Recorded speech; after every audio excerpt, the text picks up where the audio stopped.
Welcome to this demo of Futura QR Tag. Today I'm going to show you how the group mode works. Here are sets of photos, each with a QR code in front of them.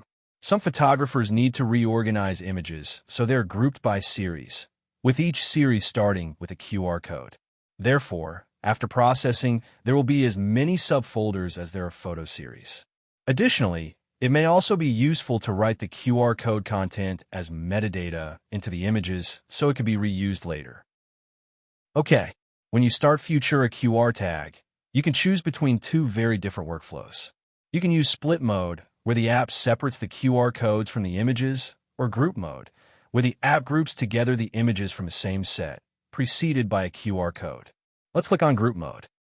Let's choose the folder that contains the QR codes and the photos.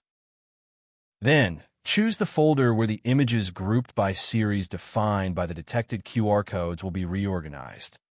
You can choose to write the QR code's content to images as metadata. You can also choose to include or not the QR code itself in each series. Click this option if you want to name the subfolder with the QR code payload. Finally, you could decide to move the files instead of creating a copy of them. Let's check the top 3 boxes for this demo. You can now start to run the analysis. First, the QR codes are detected. Then they're decoded. Subfolders are then created based on the detected QR codes. And since we selected that option, they're renamed according to the content of each QR code. Photos are copied to these subfolders.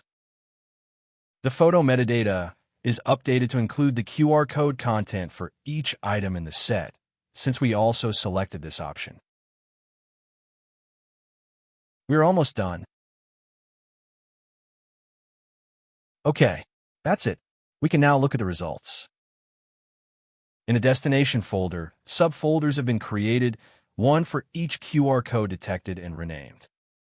As you can see, each folder contains only the photos from the same series. Let me quickly go through each folder. If you check the metadata, you will see that they have been modified too, adding the content of the QR code. That's it. If you're interested in the other mode, split mode, check out the demo that explains it in detail this mode.